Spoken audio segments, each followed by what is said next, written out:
საღამო მშვიდობისა. Ყოველ ხუთშაბათს ტრადიციული დროით თქვენ უყურებთ გადაცემას ჩემი ექიმი. ისევე როგორც სხვა წინა გადაცემებში, ამჯერადაც აქტუალობის გათვალისწინებით დავგეგმეთ დღევანდელი ეთერის თემა, თუ რა შეიძლება გახდეს უშვილობის მიზეზი. Რამდენად მწვავედ დგას ჩვენს ქვეყანაში და რეგიონში რეპროდუქტოლოგიური პრობლემები, რა შესაძლებლობები აქვს თანამედროვე მედიცინას უშვილობასთან საბრძოლველად და რამდენად უსაფრთხო და ეფექტურია პრობლემის გადაწყვეტის ხერხები. Მოკლედ, ვსაუბრობთ რეპროდუქტოლოგიაზე. გადაცემის და თქვენს შეკითხვებს მე ან გინეკოლოგი რეპროდუქტოლოგი ზეინაბ ბერიძე უპასუხებს. საღამო მშვიდობისა, ქალბატონ ზეინაბ. ძალიან დიდი მადლობა, რომ ხართ ჩვენ გადაცემის სტუმარი. საკმაოდ ხანგრძლივი დროის განმავლობაში ჩვენ გეგმავდით, რომ თქვენ ყოფილიყავით ამ სტუდიაში და გვესაუბრა ამ საკითხებზე ჩვენი მაყურებლისთვის. პირველი, ყველამ კარგად იცის, ძირითადად მაინც თუ რა არის რეპროდუქტოლოგია, რა არის უნაყოფობა და ასე შემდეგ, მაგრამ განმარტებით ყოველ შემთხვევაში შესავლისთვის რომ დავიწყოთ, რა ითვლება უნაყოფობად. Როგორ განმარტავს ამას მედიცინა და შემდეგ გავაგრძელოთ სხვა უფრო სიღრმისეულად. დიდი მადლობა გადაცემაში მოწვევისათვის. სიამოვნებით ვისაუბრებ ამ თემაზე. უნაყოფობა რო განმარტოთ, რა არის? ეს არის ერთი წელი რეგულარული სქესობრივი თავდაცხოვრების პირობებში კონტრაცეფციული საშუალებების გამოყენების გარეშე თუ წყვილს არ უდგება ურსულობა, ანუ ქალთან არ დგება ურსულობა, ამ შემთხვევაში რა თქმა უნდა ისმება დიაგნოზი უნაყოფობა. ეს შეიძლება იყოს პირველადი უნაყოფობა, რაც იმას ნიშნავს, რომ არასოდეს არ მომხდარა ურსულობა, არ დაფიქსირებულა ურსულობის ფაქტი, ან მეორადი უნაყოფობა, ანუ როდესაც ერთხელ უკვე ქალი იყო ურსულად, შესაძლოა უკვე იმშობიარა კიდევაც, ან ეს ურსულობა დამთავრდა თვითნებითი აბორტით და შემდგომ ურსულობა აღარ ხდება, ანუ ეს არის უკვე მეორადი უნაყოფობა. ზოგადად უნაყოფობის პრობლემა ძალიან აქტუალურია. ეს არ არის მხოლოდ სამედიცინო პრობლემა, ეს სოციალური პრობლემაც არის. მსოფლიო ჯანდაცვის ორგანიზაციის მონაცემებით დაახლოებით 15%-ს წყვილებისას აქვს ეს პრობლემა. ასევე საქართველოშიც, რა თქმა უნდა. ამ 15%-დან თანაბრად შეიძლება გადავანაწილოთ დაახლოებით დიახ მამაკაცებზე და ქალებზე. ადრე რატომღაც ითვლებოდა, რომ ძირითადად უნაყოფობის პრობლემა ეს ქალშია და მამაკაცში ამას არ ეძებდნენ, თუმცა ეს ნამდვილად ასე არ არის.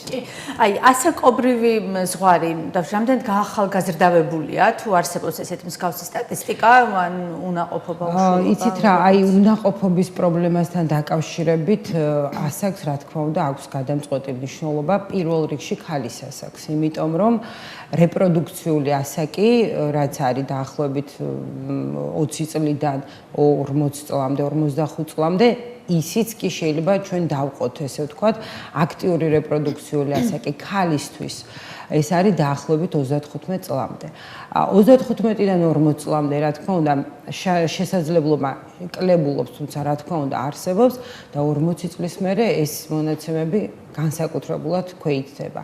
მამაკაცების შემთხვევაში, რა თქმა უნდა, სპერმატოგენეზი მიმდინარეობს შეიძლება უფრო დიდხანს მოხუცებულობამდე, თუმცა, რა თქმა უნდა, მამაკაცის ასაკთანაც არის ასოცირებული სპერმის ხარისხი. ამიტომ გაახალგაზრდავებაზე ლაპარაკი ამ შემთხვევაში ალბათ არ იქნება სწორი, მაგრამ ასაკი ნამდვილად აქვს რაღაც თავის როლს ასრულებს. ბუნებრივია. მიზეზები ჩვენ ყველაზე მეტად ალბათ ჩვენს მაყურებელს ეს აინტერესებს და ყველაზე დიდი დროც ალბათ იხარჯება ამაზე დიაგნოზზე, თუ რა ხდება გამომწვევი უნაყოფობის. ალბათ ძალიან ბევრი მიზეზი და ფაქტორი არსებობს, მაგრამ ძირითადად აი პრაქტიკიდანაც გამომდინარე, რა მიზეზებთან ანუ როგორც უკვე ვახსენე, უნაყოფობის მიზეზი შეიძლება იყოს მამაკაცის ფაქტორით განპირობებული და ქალის ფაქტორით განპირობებული. გარდა ასაკისა, გარდა ასაკისა, რა თქმა უნდა, მამაკაცის ფაქტორით რო დავიწყოთ, საკმაოდ რთულია ამ პრობლემასთან კავშირის შეხედვა ამ პრობლემაზე, იმიტომ რომ იმ მამაკაცებს, რომელთაც აქვთ განსაკუთრებულად აზოოსპერმიას გულისხმობ ან მძიმე ოლიგოსპერმიას და არ აქვთ იმის შანსი, ასე ვთქვათ, რომ ბუნებრივ პირობებში იყოლიან შვილი, დროულად უნდა მიმართონ რეპროდუქციულ კლინიკებს ისეთებს, როგორიც არის დავუშვათ რეპროვატი და დროულად უნდა დაისახოს შესაბამისი სამოქმედო გეგმა, თუმცა სამწუხაროდ ესეთი პაციენტები ჩვენამდე სანამ მოვლენ, ბევრ ექიმს გამოევლიან იმედით, რომ მათი რეპროდუქციული ჯანმრთელობა ამით გაუმჯობესდება. რაც შეეხება ქალებს, ძირითადი სტიგმაც არსებობს ალბათ ქალბატონ ზეინა. იცით რა, როგორც გითხარით, ადრე უფრო მეტად. ეხლა შედარებით წამოვიდა უკვე ეს ტენდენცია, რომ დიახ და რომ ჩვენ უნდა გამოვიკლოთ არა ქალი, არამედ წყვილი. და წყვილის გამოკვლევა ყველაზე მარტივია მამაკაცისთვის გამოკვლევა, იმიტომ რომ ქალს გაცილებით უფრო მეტი გამოკვლევა შეიძლება დასჭირდეს და მამაკაცთან გადამწყვეტი, რა თქმა უნდა, რეპროდუქციული ჯანმრთელობის არის სპერმოგრამის ჩაბარება, სხვა დანარჩენ ანალიზებთან ერთად. ეხლა რაც შეეხება ქალს, აქ გაცილებით უფრო ბევრია, ანუ დიდი სპექტრია მიზეზების, რატომაც შეიძლება არ დადგეს ორსულობა და რომ დავიწყოთ ახლა თავიდან, პირველი არის დავუშვათ ანოვულაცია, ანუ საკვერცხეებში ფოლიკულოგენეზის არარსებობა, ან ოვულაციის შედეგად ოვულაციის არარსებობა. ეს თავისთავად არა მარტო საკვერცხის პრობლემა შეიძლება იყოს, ზოგადად ჰორმონალური პრობლემა, რაც შესაძლოა იყოს დაკავშირებული ფარისებრი ჯირკვლის დისფუნქციასთან, ჰიპოფიზის დისფუნქციასთან და სხვადასხვა დაავადებებთან, პოლიკისტოზური საკვერცხეების სინდრომი ძალიან მნიშვნელოვანია და სხვადასხვა დაავადებები. ანუ პირველი ეს ანოვულაცია. მეორე, თუ კი არსებობს საშვილოსნოს ან საშვილოსნოს ყელის ანატომიური პათოლოგიები, მაგალითად, როგორიც არის ფიბრომიომა, მიომას როგორც ეძახიან კიდევ, ან დავუშვათ პოლიპის არსებობა საშვილოსნოს ღრუში, ან საშვილოსნოს ყელის ღრუში, ან სხვადასხვა ანატომიური თავისებურებები და ცალკე გამოვყოფთი კიდევ ანატომიური განვითარების მანკები, აი მაგალითად ერთრქიანი საშვილოსნო, ან ტიხარი საშვილოსნოს ღრუში, ან ყველაზე მძიმე შემთხვევა, რა თქმა უნდა, არის საშვილოსნოს არარსებობა, ეგრეთ წოდებული როკიტანსკის სინდრომი, როდესაც ქალს აქვს საკვერცხეები, მაგრამ არ აქვს ეს თანდაყოლილი ანომალია, შესაძლოა არ ქონდეს მას საშვილოსნოს სხეული და ხშირია ესეთი შემთხვევა. საბედნიეროდ ხშირი არ არის, მაგრამ რა თქმა უნდა არსებობს. ანუ ეს მეორე ესეთი დიდი ჯგუფი, რასაც ქვია ანატომიური თავისებურებები და რაღაც გინეკოლოგიური პათოლოგიები. შემდეგს გამოვყოფთ მილების, საკვერცხსავალი მილების გამტარიანობას, იმიტომ რომ ყველამ ვიცით, რომ მილები არის ის ადგილი, სადაც კვერცხუჯრედი ხდება სპერმატოზოიდს. შესაბამისად, თუ ისინი რაღაც მიზეზების გამო არის დახშული და არ არსებობს მათი შეხვედრისთვის პირობები, შესაბამისად ორსულობა ვერ მოხდება. და კიდევ არსებობს უცნობი ეთიოლოგიის უნაყოფობა. თითქოს ყველაფერი კარგად არის, მილებიც გამტარია, ოვულაციებიც ხდება. ხშირია სხვათა შორის ესეთი, მე ძალიან ბევრ წყვილს ვიცნობ, ვისაც ხო, აი არაერთი კვლევის შედეგად ყველაფერი კარგად აქვთ პრინციპში, მაგრამ აი ეს რაღაცა დიახ, და იცით რა, არაერთი შემთხვევა არსებობს იმის, რომ როდესაც ინვიტრო განაყოფიერებით დავუშვათ შეეძინება შვილი ამ წყვილს და მერე თავისითაც ხდება ორსულობა. აი ეს არის ზუსტად ის უცნობი ეთიოლოგია. წლის შემდეგ, აი 15 წლის შემდეგ, 17 წლის შემდეგ ვიცნობ ადამიანებს, ვინც დაფეხმძიმდეს. დიახ, თამარ და აი ზუსტად ეგ არის, ეს არ არის მარტო სამედიცინო პრობლემა, თქო, რომ ვთქვი, სოციალური პრობლემაცაა, ფსიქოლოგიური პრობლემაცაა. ეს წყვილი ძალიან სენსიტიურია, ძალიან გრძნობიარია. ყველა თითო წელი დამატებული უნაყოფობის მათზე კიდევ უფრო მძიმედ აისახება, ამიტომ როდესაც ყავთ უკვე შვილი და ფსიქოლოგიურად მოეშვებიან, უკვე შესაძლოა ეს ოვულატორული რიტმიც აღდგეს და შესაბამისად ორსულობაც დადგეს. ფსიქოლოგეთ, აი ძალიან ხშირად გვესმის და ძალიან პოპულარული გახდა ბოლო დროს ფრაზა, ყოველ შემთხვევაში ადრე წლებში მასე ხშირად არის მოდაში, წყვილებს შორის შეუთავსებლობა, რის გამოც არ დგება ორსულობა.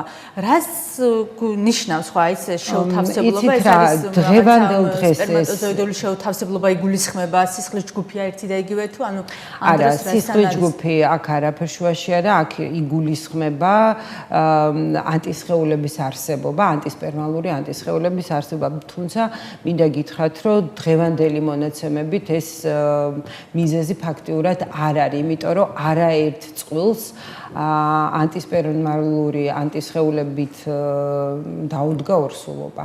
ფიზიოლოგიურად, ბუნებრივად. ამიტომ ეს იმუნოლოგიური ფაქტორი ნამდვილად განიხილებოდა, თუმცა დღეს ეს ნამდვილად აქტუალობას მოკლებულია. კი ბატონო, ქალბატონ ზეინაბ, ჩვენ როდესაც მიზეზებზე დავწყეთ საუბარი, თუ რა მიზეზის გამო შეიძლება არსებობს სახეზე იყოს უნაყოფობა, ახსენეთ მილების გაუვალობა, საშუალოსნოს მილების გაუვალობა.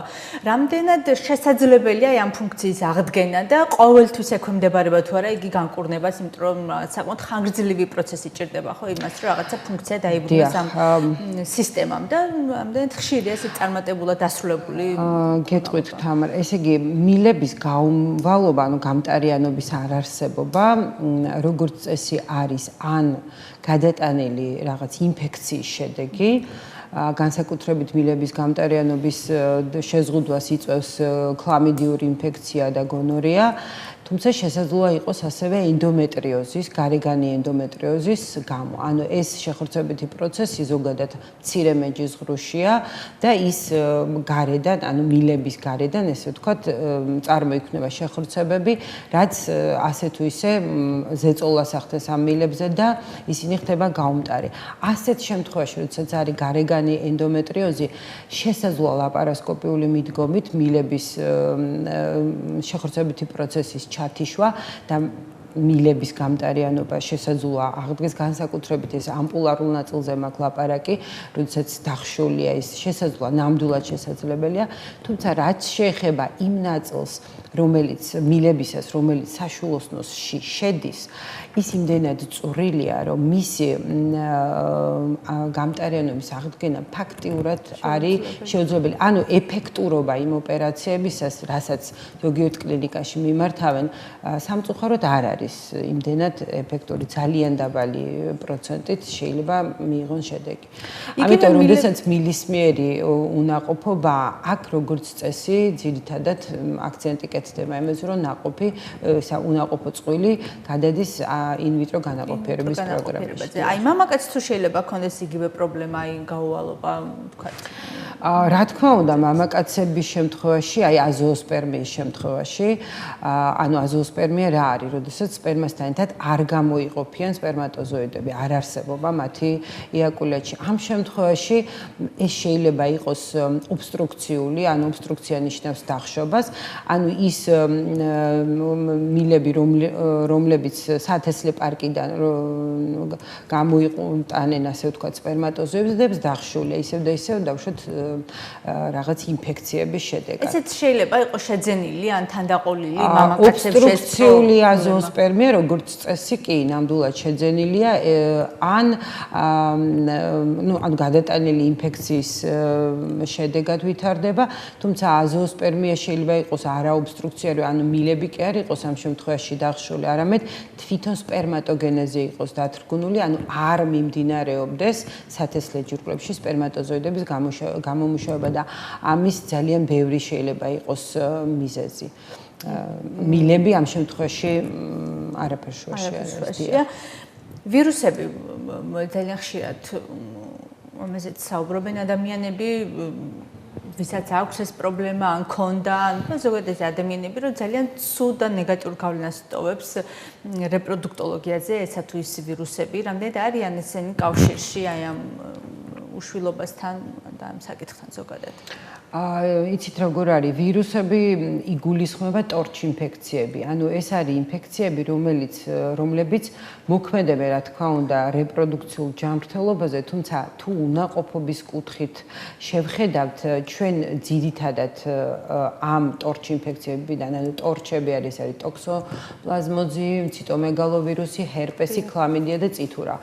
უნაყოფობის მიზეზის თვალსაზრისით ჩვენ ამ ვირუსებიდან მხოლოდ ქლამიდიოს განვიხილავთ, როგორც წინ გითხარით, შესაძლოა ქალებშიც და მამაკაცებშიც იყოს ან მილების გაუმტარობის მიზეზი. ხოლო რაც შეეხება დანარჩენებს, აი ციტომეგალოვირუსი იქნება, ტოქსოპლაზმა, ჰერპესი, ესენი უშუალოდ უნაყოფობის პრობლემაზე არ მოქმედებენ, აი ორსულობის შეწყვეტ, ჩვეული შეწყვეტის შემთხვევაში მათ შესაძლოა კონდეთ რაღაც გარკვეული ნიშა მიზეზებისა, თუმცა უნაყოფობის შემთხვევაში ისინი არ მოიაზრებიან. ძირითადად ორი ინფექცია, ეს არის ქლამიდიოზი და გონორია, რაც მოქმედებს უნაყოფობაზე. ну, რა თქმა უნდა, სხვა ბანალური ინფექციაც შეიძლება იყოს იგივე მამაკაცებში ორქიტი, ეპიდიდიმიტი, პროსტატიტი, ესენი მეორადაც შესაძლოა, რა თქმა უნდა, იყოს მათში უნაყოფობის მიზეზი.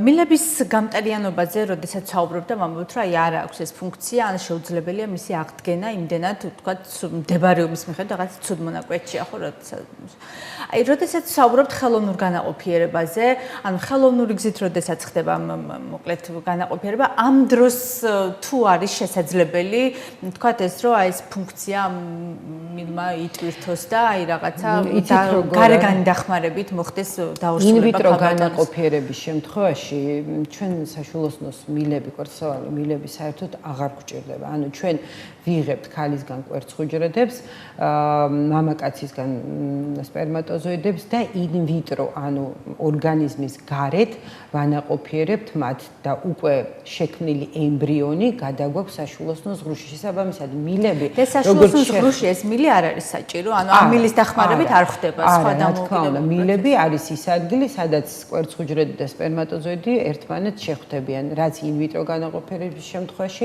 აბსოლუტურად უფუნქციოა. კი ბატონო, როდესაც ხდება განაყოფიერება და კვერცხუჯრედი არ ეკვრის, ანუ კედელს არ ხდება მოკლედ ესე დამაგრება, ასე რომ ვთქვათ. აი ამ პრობლემის გადაჭრა თუ არის შესაძლებელი, ანუ თანამედროვე მედიცინით, ხშირად არის ბუნებრივი გზით დაურსულების შემთხვევაშიც აქვთ ქალბატონებს პრობლემა და აი იგივე თუ ხდება ხელოვნური გზით, როდესაც არ ხდება დამაგრება კვერცხუჯრედის საშუალოსნოს კედელზე ან ასე. კვერცხუჯრედის არა, უფრო ემბრიონზე გვაქვს ლაპარაკი, დიახ.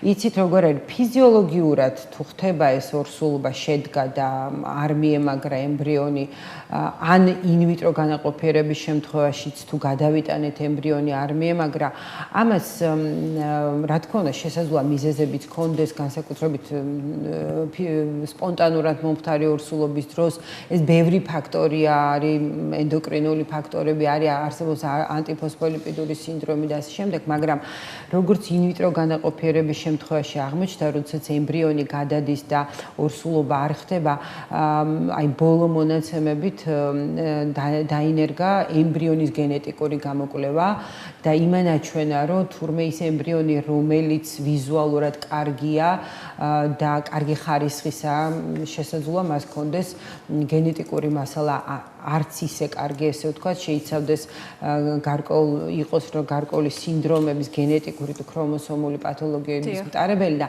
ამას ბუნება ცდილობს, რომ არ განავითაროს, ცდილობს, რომ ის დროულად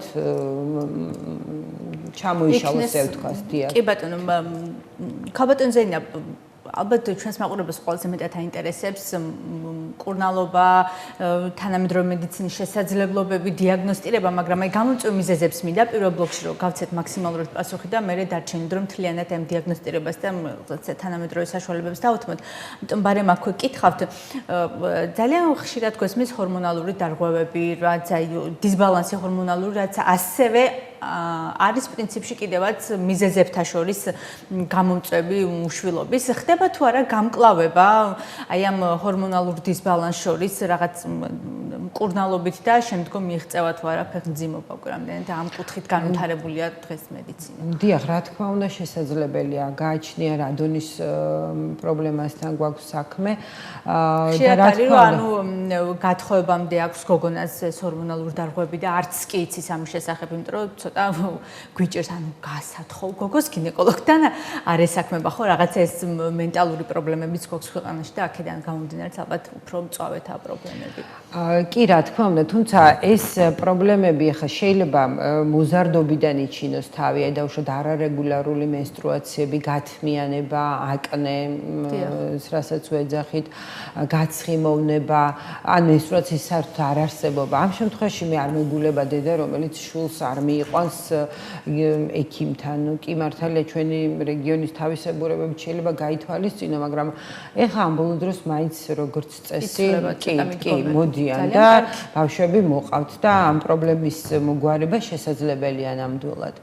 და რაც შეეხება ბიჭების შემთხვევაში ეს რა თქმა უნდა თუ კი არ დაქორწინება ასე ვთქვათ ან არ ყავს ის მეგობარი ვილთან შვილის გაჩენა უნდა და არ ხდება ორსულობა მანამდე როგორც წესი მამაკაცები არაფერი არ აწუხებთ. აი აზოსპერმის შემთხვევაში შეიძლება სულაც ჩვეულებრივი მამაკაცი ჩვეულებრივი ცხოვრებით იცხოვროს, არანაირი სიმპტომი, არანაირი მჩივილი არ ქონდეს, ერთადერთი იყოს ის რომ არ ხდება ორსულობა და ამის გამო ხშირია ან ჰორმონების ნაკლებობა, ან დისბალანსი, ან რაღაცა დარღვევები მამაკაცებში, ბიჭებში, მამაკაცებში.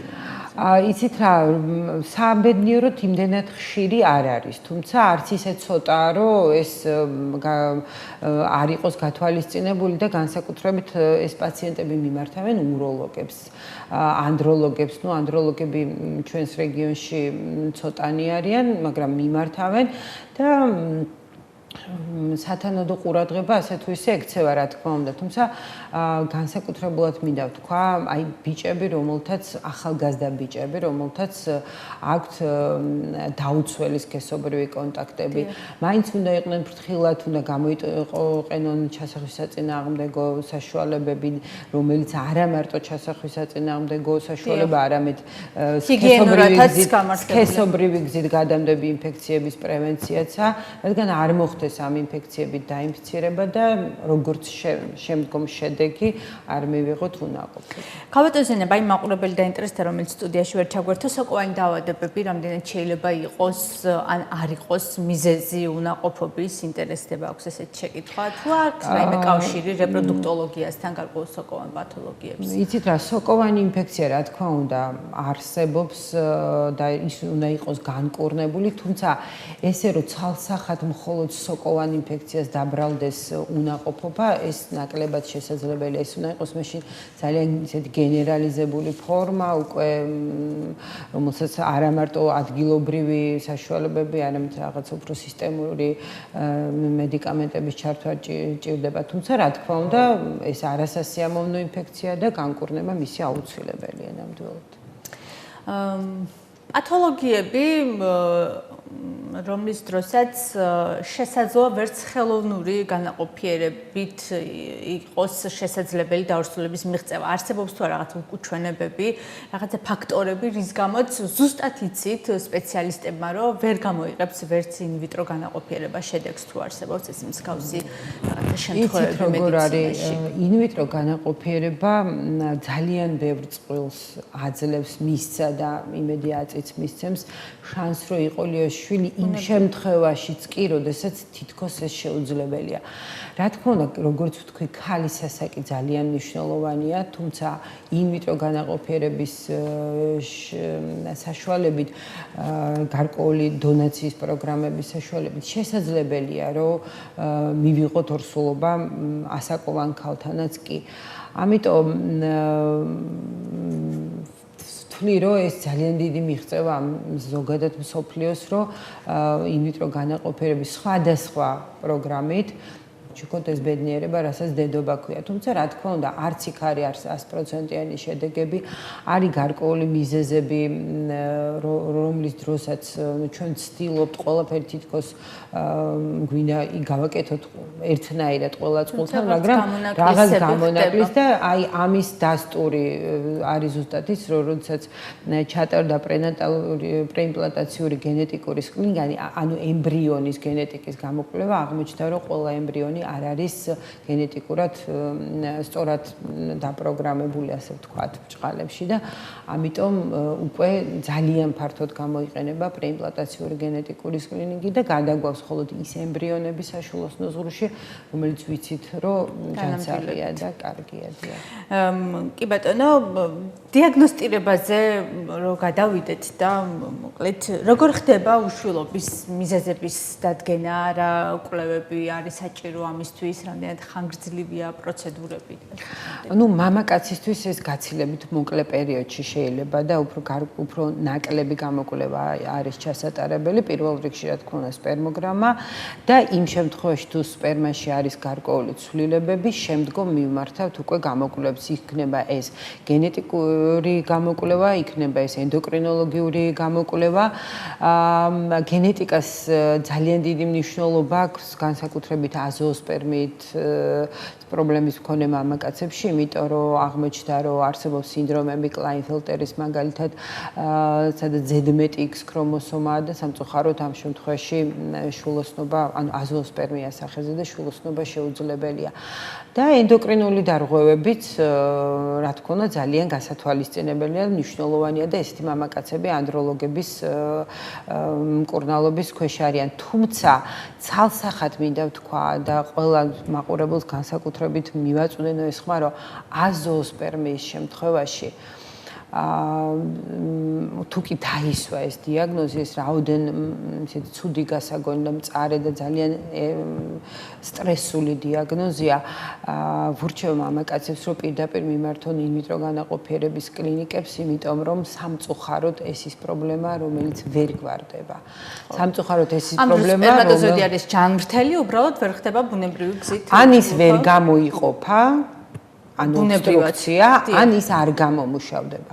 ამის გაგება ჩვენ მხოლოდ უშუალოდ ოპერაციის დროს შეგვიძლია, როდესაც ვუკეთებთ ინვიტრო განაყოფიერების პროგრამით მამაკაცთან სათესლე ჯირკვლების ბიოფსია კეთდება და შესაძლოა რომ მივიღოთ სპერმატოზოიდები და იმით გავანაყოფიეროთ მიღებული კვერცხუჯრედები, თუმცა შესაძლოა ვერ მივიღოთ და ეს გაცილებით უფრო მძიმე სიტუაცია. ბუნებრივია.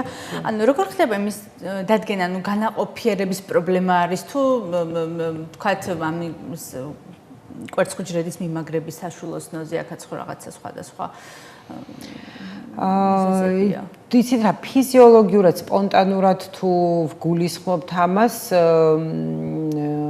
რთული სათქმელია, რა თქმა უნდა, ასაკთან მიმართებაში კვერცხუჯრედი 25 წლის ასაკში უფრო ჯანმრთელია და კარგია, ვიდრე 40 ზემოთ ასაკში, ხო სწორია. შესაბამისად, მისი ჯანმრთელი შეიძლება ისე ჟღერდეს, ვიღაც არ ესიამონს, მაგრამ ეს ესია. ქალის რეპროდუქციული ასაკი განპირობებულია გენეტიკურად.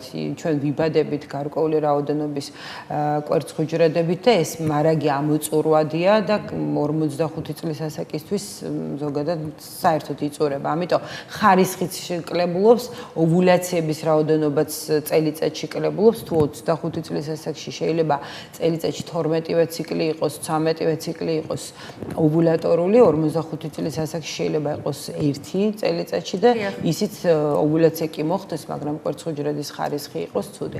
რაც შეეხება მიმაგრებას ემბრიონის, ნუ რა თქმა უნდა, აქ ენდომეტრიუმის, ანუ საშუალო ზღურის ლორწოვანის პრობლემა. იმ შემთხვევაში თუ ნამდვილად ხდება ახალგაზრდა ასაკში, მაგალითად, განაყოფიერება კი მოხდა, მაგრამ ეს ემბრიონი, რომელიც ნიდაციას უნდა განიცდოს, ანუ უნდა მიემაგროს საშუალო ლორწოვან გარს, რაღაც გარკვეული პრობლემის გამო ვერ ემაგრება, ან ემაგრება არასრულ ფასოვნად. ამ შემთხვევაში ან ორსულობა არ ხდება, ან ხდება მისი ნაადრევად ჩამოშლა, დიახ. და ენდომეტრიუმის ფუნქციაც ძალიან მნიშვნელოვანია, ხშირად ინფექციური მიზეზის გამო არის მისი ფუნქცია დაქვეითებული და ძალიან ხშირად, რა თქმა უნდა, ენდოკრინული დარღვევების გამოც. კი ბატონო, და ერთი კითხვაც და გავიდეთ რეკლამაზე, ბატონო ზეინაბ. თქვენ ახსენეთ, რომ ხშირად ისეც ხდება, რომ მიზეზების დადგენაც ვერ ხდება უშვილობის, რა თქმა უნდა, ეს არის ალბათ გამონაკლისის შემთხვევები, ყველაზე უფრო ნაკლებია მსგავსი შემთხვევა, როდესაც თითქოს ყველაფერი წესრიგშია, მაგრამ ამ რაღაცა მაინც ვერ დგება სახელი ორსულობა. აი ამ დროს რამდენად როდის იღებთ იმის გადაწყვეტილებას, რომ დავშათ უმჯობესია ინვიტრო განაყოფიერება, უმჯობესია დაუშვათ არ ვიცი ან სუროგაც ან სხვადასხვა მეთოდები იმისთვის რომ რაღაცა წყვილს ეყავდეს შვილი. ანუ ერთხელ ჩატარებული კვლევით ამას თვლით საკმარისად თუ რაღაც ინტერვალით მეორედ მესამედ ანალიზები რო აჩვენებს ერთი და იგივე სამ კვლევები შემდგომ თავაზობთ დაუშვათ იგივე ინვიტრო განაყოფიერებას. იცით რა, ყველა შემთხვევაში ყველა წყვილს აქვს ინდივიდუალური მიდგომა და შესაბამისად ინდივიდუალურად დაეგეგმება მას გამოკვლევები და შესაბამისი სამოქმედო გეგმა. იქ შეიძლება იყოს ერთი მცირე პრობლემა, რომელიც უნიშნელო რაღაც მკურნალობის ჩატარებითაც გამოსწორდეს, თუმცა შეიძლება პირველივე მოსვლაზე, აი მაგალითად იგივე აზოოსპერმიის შემთხვევაში პირველივე ვიზიტზე უკვე იქ გადაწყვეტილების მიღება შესაძლებელია. ანუ როდის რომ ამ წყვილს ესაჭიროება თუ არა ინვიტრო განაყოფიერება. ასევე ხანდაზმულობა უნაყოფობის. ახლა მაგალითად წყვილი, რომელიც 10 წელია უშედეგოდ კლინიკიდან კლინიკაში დადის და უკვე ამოწურული აქვს იმედი, იმათანაც კი მიგვიღია ორსულობა ინვიტრო განაყოფიერება. თუმცა მარტო ინვიტრო განაყოფიერება არ არის, ხო არსებობს ინსემინაციას ანუ სპერმის შეყვანა საშუალოსნო ზღვრში. გარკვეულ პაციენტებს, გარკვეულ კონტინგენტს, გარკვეულ შემთხვევებში წყვილს ეს პროცედურაც საკმარისია, რომ მივიღოთ ორსულობა. ანუ ძალიან ინდივიდუალურია მიდგომა. რაც შეეხება გამოკვლევების დროს, ახლა ქალთან გაცილებით დიდხანს კეთდება, იმიტომ რომ ჩვენ უნდა გავუწიოთ მონიტორინგი საკვერცხეებს, როგორ მიმდინარეობს ფოლიკულოგენეზი, ხდება თუ არა ოვულაცია, უნდა შევამოწმოთ მილები არის თუ არა ის გამტარი, რომელიც ციკლის გარკვეულ დღეს იგეგმება, გენეტიკური პათოლოგიების გამორიცხვა, რომელიც ასევე გარკვეულ პერიოდს მოითხოვს. ამიტომ კიდევ გიმეორებთ, ძალიან განსხვავდება. შეიძლება პირველივე ვიზიტზე დაისახოს ეს გეგმა, თუმცა შეიძლება რაღაც გარკვეული ერთი თვე ნახევარი ამას დასჭირდეს და შესაბამისად გადაწყვეტილების მიღებასაც. კი ბატონო, როგორ იგეგმება უკვე ეს პროცესი და რა შესაძლებლობები არსებობს გადაცემის მეორე ნაწილში გავაგრძელებთ აუცილებლად საუბარს. ჩემი ექიმი დროს რეკლამას უთმობს, ჩვენ სულ რამდენიმე წუთში დავბრუნდებით და გველოდეთ. გადაცემა ჩემი ექიმის პირდაპირ ეთერშია, ვსაუბრობთ რეპროდუქტოლოგიაზე. გადაცემის სტუმარია მე ან გინეკოლოგი, რეპროდუქტოლოგი ზეინა ბერიძე. გავაგრძელოთ ხალბატონ ზეინებ, ყველაზე მნიშვნელოვანი ნაწილი, მოკლედ თუ როგორ ხდება ეს ინვიტრო განაყოფიერებები, რა პროცედურების გავლა უწევთ პაციენტებს, ხალბატონებს აი ამ ეტაპამდე, ალბათ არის ყველაზე უფრო საინტერესო ნაწილი ჩვენი მაყურებლებისთვის, თუმცა აი ვარიკოცელე ბარემ რომ ამოწუროთ კიდევ ეს თემა, ხო, ერთ-ერთი ფართოდ გავრცელებული პათოლოგია მამაკაცებშიც, რამდენად ხშირად ხდება ხოლმე, პრაქტიკა გიჩვენებთ, რომ აი ეს არის გამოწვევი მიზეზი პრობლემის, რის გამოც ვერ დგება ორსულობა და როგორ ებრძვით ამას, მოკლედ თუ არის გათავისუფლება შესაძლებელი. ვარიკოცელი ხშირად არის ხოლმე მამაკაცის უნაყოფობის მიზეზი, იწვევს ოლიგოსპერმიას და აზოოსპერმიას. ზოგადად ეს არის სათესლე პარკის ვენების ვარიკოზული გაგანიერება და სამწუხაროდ იმდენად მაღალია, ასე ვთქვათ, ტემპერატურა სათესლე პარკთან, რომ სპერმატოგენეზი ვერ მიმდინარეობს. მამაკაცები ხშირად იკეთებენ ამ შემთხვევაში ოპერაციას, უროლოგები მათ უკეთებენ, თუმცა ეს ოპერაცია რიგ შემთხვევაში არის წარმატებული, მაგრამ რიგ შემთხვევაში ვერა. ამიტომ ეს პაციენტები მაინც ჩვენნაირი კლინიკების პაციენტები ხდებიან და ჩვენ უკვე ინვიტრო განაყოფიერებით ვეხმარებით მათ იყოლიონ მათი ბიოლოგიური შვილი. ძალიან კარგი. მოკლედ რომ გადავიდეთ უკვე განაყოფიერების მეთოდებზე, ინვიტრო განაყოფიერება ყველაზე უფრო ფართოდ გავრცელებული და გამოყენებადი მეთოდია, მოკლედ ეყოლოს წყვილს, ყავდეს წყვილს საკუთარი შვილი, ბიოლოგიური. ზოგადად აი რამდენად მრავალფეროვანია ის განაყოფიერების მეთოდები, რომლითაც თქვა ამ პრობლემის, უშვილობის პრობლემის გადაჭრა არის შესაძლებელი. ინვიტრო განაყოფიერება, რა თქმა უნდა, ძალიან მნიშვნელოვანი გადაწყვეტილებაა, როგორც ადრე გითხარით, ამ გადაწყვეტილებამდე გარკვეული გამოკვლევების შემდეგ მივდივართ და ვთავაზობ წყვილს, თუმცა დამხმარე რეპროდუქციულ ტექნოლოგიებში შედის ასევე ინსემინაცია, რაც ასევე ზოგიერთ შემთხვევაში ამართლებს და ჩვენ მიგვიღია არაერთი ორსულობა ინსემინაციით. რას გულისხმობს ინსემინაცია? ინსემინაცია არის სპერმის შეყვანა საშვილოსნო ზღვრში. რა თქმა უნდა, რაღაც გარკვეული პირობები უნდა არსებობდეს, მილები, კორცოვანი მილები უნდა იყოს გამტარი, ოვულაციები უნდა ვიცოდეთ, რომ ნამდვილად ხდება და გარკვეული სტიმულაციის შემდეგ მამაკაცი აბარებს სპერმას, ის გადის გარკვეულ დამუშავებას, გარკვეული ხსნარებით და შეყვავს საშვილოსნო ზღვრში უშუალოდ. ეს პროცედურა არ აქვს წარმატების მაღალი შანსი, სადღაც 18-20%-ია სულ მისი წარმატების შანსი, თუმცა გარკვეულ შემთხვევაში შეგვიძლია მივიღოთ ამით შედეგი. აი, მაგალითად, მსუბუქი ოლიგოსპერმიის დროს ეს იძლევა შედეგს და ჩვენს კლინიკაში წარმატებით ხორციელდება, თუმცა ჩვენი კლინიკა ძირითადად მაინც ჩვენი წამყვანი, ესე ვთქვათ, მეთოდიკა არის რეპროარტის ქართულ-ამერიკული რეპროდუქციული კლინიკა რეპროარტი. ჩვენი ძირითადი მიზანი არის ინვიტრო განაყოფიერებით იმ შემთხვევაში, თუ რა თქმა უნდა, ეს ჩვენება მივიღოთ ორსულობა. უფრო საიმედოა. დიახ, რა თქმა უნდა, აქ უკვე ინვიტრო განაყოფიერების შემთხვევაში წარმატების შანსი ძალიან მნიშვნელოვნად დამოკიდებულია ქალის ასაკზე, გარკვეულწილად მამაკაცისაზეც, რა თქმა უნდა, ქალის ასაკი წამყვანია და იმ მიზეზზე თუ რატომ იკეთებს ეს წყვილი ინვიტრო განაყოფიერებას. ჩვენ გვყავს ამერიკელი სამეცნიერო ხელმძღვანელი დევიდ მაკალა და მისი უშუალო ხელმძღვანელობით ვღებულობთ ყველა უახლეს ინფორმაციას, უახლეს გამოკვლევებს და ვცდილობთ, რომ ისევე ვიმუშაოთ, როგორც ამერიკის წამყვან კლინიკებში. თვითონ ინვიტრო განაყოფიერება არის დროში, ესე ვთქვათ, ოდნავ შეიძლება უფრო გაშლილი პროცედურა, დაახლოებით შეიძლება 1 თვე-თვენახევარი დასჭირდეს პაციენტს, იმისათვის რომ მივიღოთ შედეგი, ნანატრი ორსულობა, თუმცა შედეგი უფრო მეტია, წარმატების შედეგი უფრო მეტია, შეიძლება ეს იყოს ასაკთან მიმართებაში, დავუშვათ 20-25 წლის ასაკში 50-60%, ну, რა თქმა უნდა, 40 წლის ასაკში ეს გაცილებით უფრო დაბალია, დიახ. ყოველთვის პირველივე მცდელობა ყოველთვის პირდაპირ პროპორციულია იმის, რომ მოხდეს და ფეხმძიმება, ანუ ორსულობის მიღება. თუ თქვა შეიძლება პირველი მცდელობა იყოს არა წარმატებული ან რაღაცა ვერ მოხდეს. იცით როგორ არის, ძალიან ინდივიდუალურად არის შემთხვევები, როდესაც პირველივე ჯერზე ვღებულობთ ორსულობას, არის შედეგი, როდესაც მაინც გვჭირდება განმეორებით ცდა და შემდეგ ვღებულობთ ორსულობას. გარკვეულ მოსამზადებელ ეტაპს გადის ალბათ ქალბატონი, მამაკაციც ალბათ, როდესაც უნდა მოხდეს მისი სპერმატოზოიდის აღება, ხო?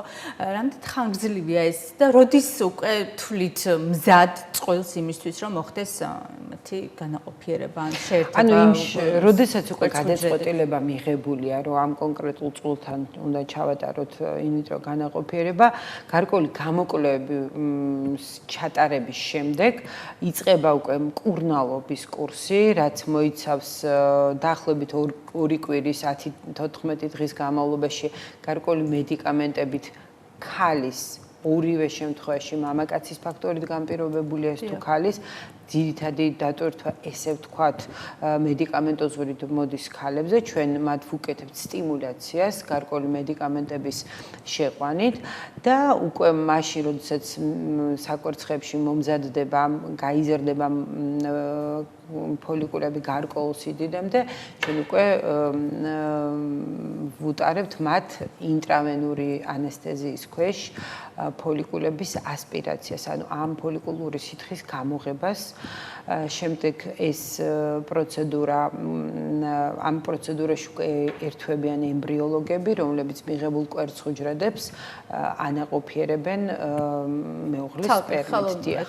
ამის შემდეგ, რამდენიმე დღის შემდეგ აკვირდებიან ემბრიოლოგები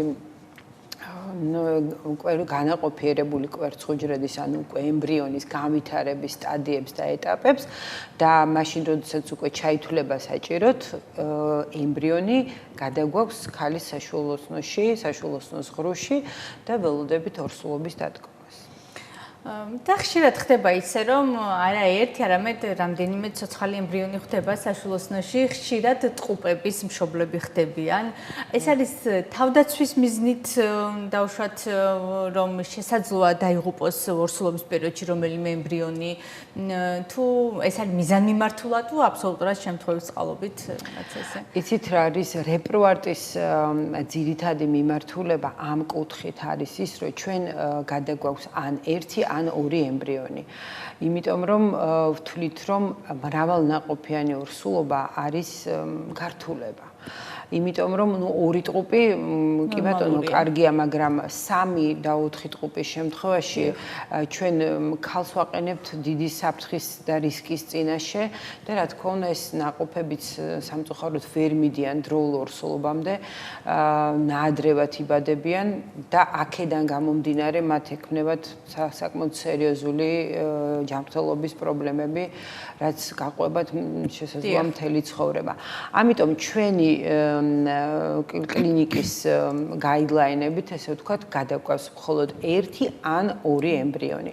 მეტი არასდროს არ გადაგვაქვს ზუსტად ამ მიზეზის გამო. თუმცა შესაძლოა, რომ ერთი ემბრიონი დაიყოს და მისცეს დასაბამი ორ სიცოცხლეს. ანუ ესეთი რამეც არის შესაძლებელი. ან ორიდან გავითარდეს მხოლოდ ერთი. დიახ.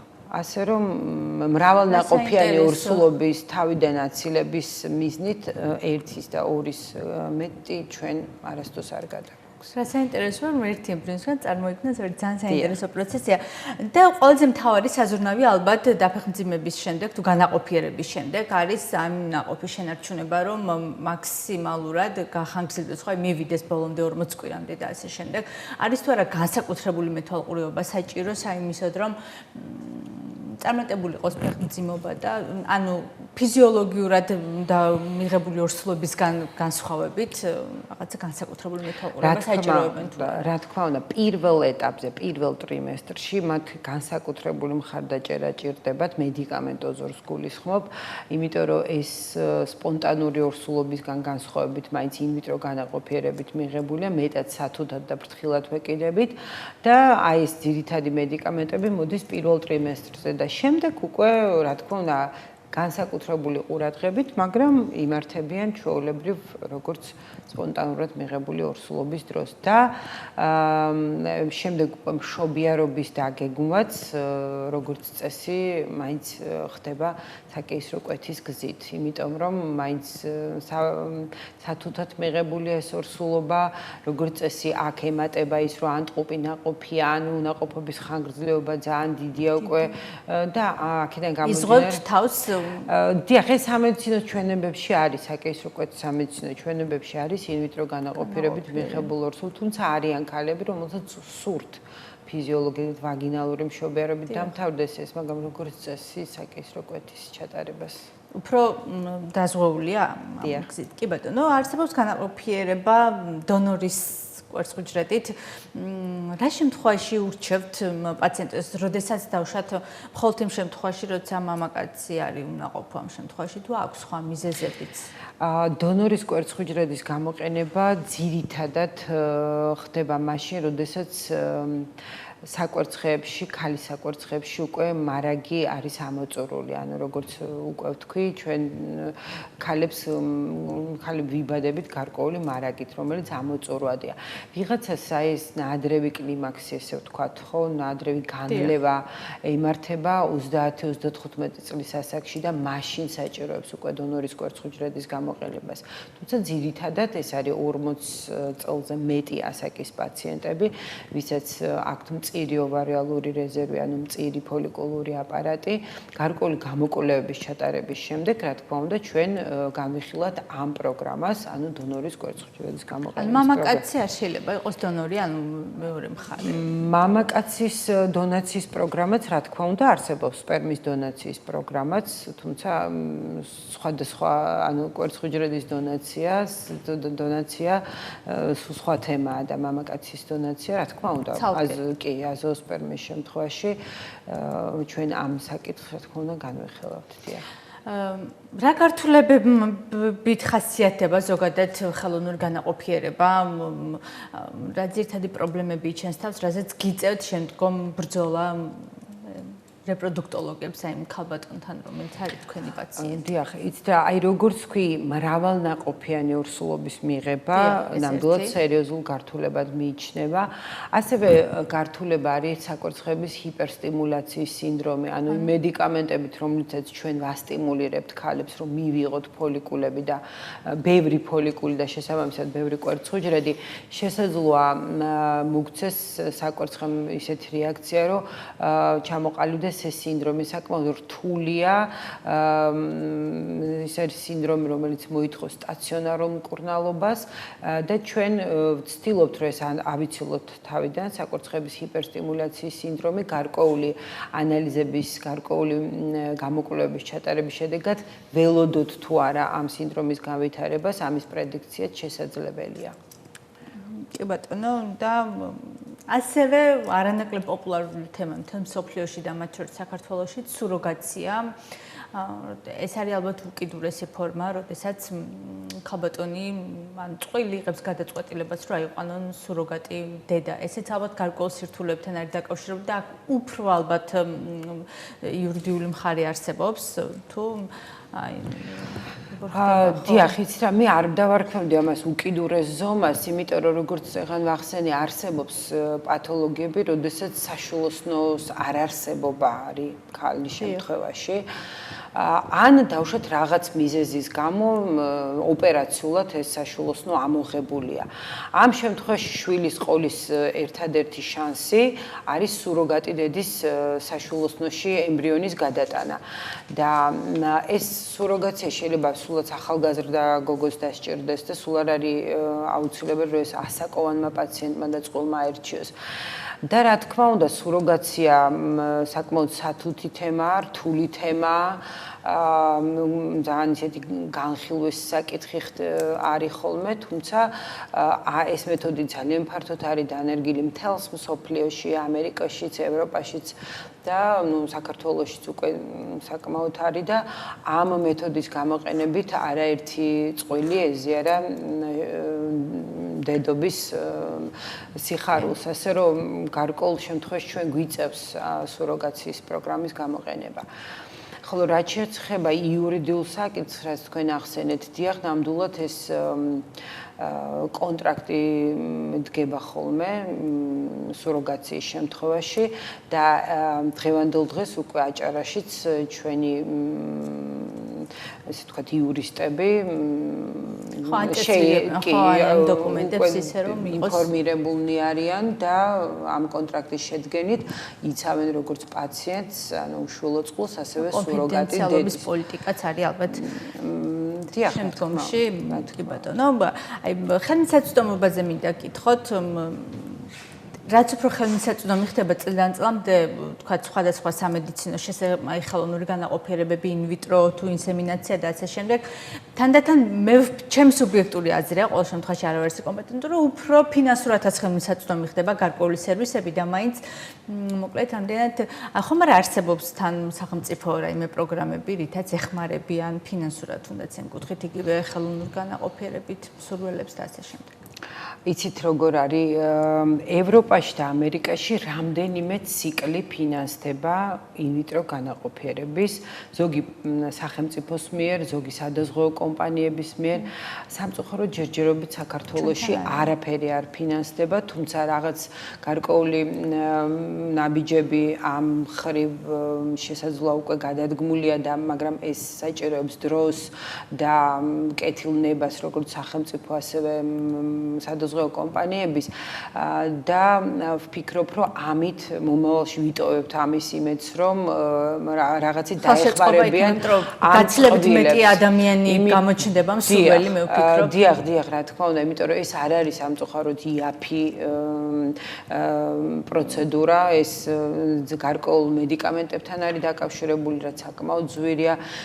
ყველა ის ერთჯერადი მოხმარების ნივთები იქნება, ის კათეტერები, რომლითაც გადაგვაქვს ემბრიონი თუ ხსნარები, რომლითაც ისინი მუშავდებიან, თუ ყველაფერი, ეს არის ძალიან ძვირად ღირებული, როგორც აპარატურა, ასევე ხსნარები და ამიტომ და ზუსტად ისე ვეკეთდება, როგორც ამერიკის და ევროპის წამყვან კლინიკებში. თუ ამერიკას ავიღებთ, მაგალითად, იქ ინვიტრო განაყოფიერება 10-15,000 დოლარი ღირს ჩვენთან, ეს გაცილებით უფრო იაფია. ჩვენ ვცდილობთ, რომ მაქსიმალურად შევუწყოთ პაციენტებს ხელი და რაც უფრო მეტი იქნება დაინტერესება სახელმწიფოდან თუ სადაზღვეო კომპანიებიდან, მით მეტ წყვილს გავაბედნიერებთ და მივცემთ ამის შანსს, რომ იყოლიონ შვილი. ხაბატონ ზეინაბ, დასასრულისკენ რო წავიდეთ, ბოლოს მინდა კითხოთ, ანუ მოხდა ხელოვნური განაყოფიერება, იქნება ეს ინსემინაცია ინვიტრო თუ ასე შემდეგ და ასე შემდეგ. დაიბადა ბავშვი, რამდენად საჭიროა შემდგომი მეთვალყურეობა ამ კუთხით დედებსაც თუ სჭირდებათ რამე განსაკუთრებული ზედამხედველობა, რაღაც გარკვეული პერიოდი შენო პოსტ, ასე ვთქვათ, ოპერაციის შემდგომ. დიახ, არა.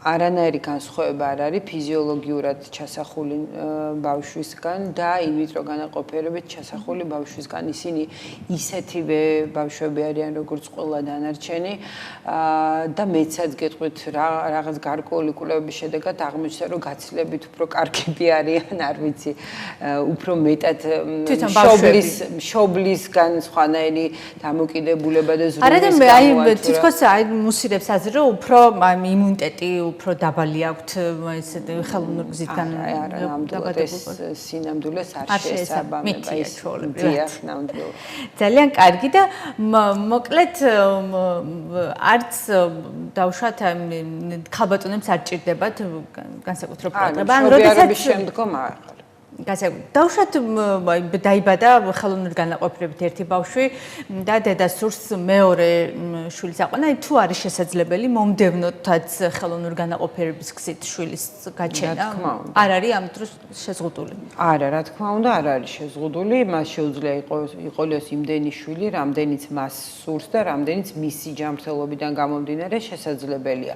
ნუ როგორც საკეისრო კვეთის შემდგომ 2 წელი ორსულობა უმჯობესი არ დადგეს, ეს ინტერვალი, რა თქმა უნდა, დაცული უნდა იყოს და აქედან გამომდინარე შეუძლია თავისუფლად დაგეგმოს შემდგომი ინვიტრო განაყოფიერება. ძალიან კარგი, ძალიან დიდი მადლობა ხალბატონ ზეინაბ, რომ იყავით ჩვენი გადაცემის სტუმარი. მე ვიმედოვნებ, რომ ყველაზე უფრო საჭიროა პრობლემა. პირველი ალბათ ის, რომ გავუფრთხილდეთ საკუთარ ჯანმრთელობას და ვიდრე დავგეგმავთ ორსულობას თუ შვილის გაჩენას, ვაკონტროლოთ საკუთარ ჯანმრთელობა, როგორც ხალბატონებმა აკონტროლონ ასევე მამაკაცებმა. ალბათ ეს არის ყველაზე მთავარი პირობა და შემდგომი ის, რომ სახელმწიფო შეღავათები გაჩნდეს ჩვენს ქვეყანაში, იმიტომ რომ ალბათ ფინანსური პრობლემის გამო ძალიან ბევრი წყვილი ვერ ხდება მშობელი და მე ვისურვებდი, რომ ეს პრობლემა დავიდეს მინიმუმამდე.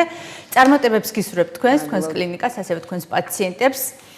დღეისათვის სულ ეს იყო, გესაუბრეთ რეპროდუქტოლოგიაზე სტუდიის სტუმარი გახლდათ მე ან გინეკოლოგი, რეპროდუქტოლოგი ზეინაბ ბერიძე.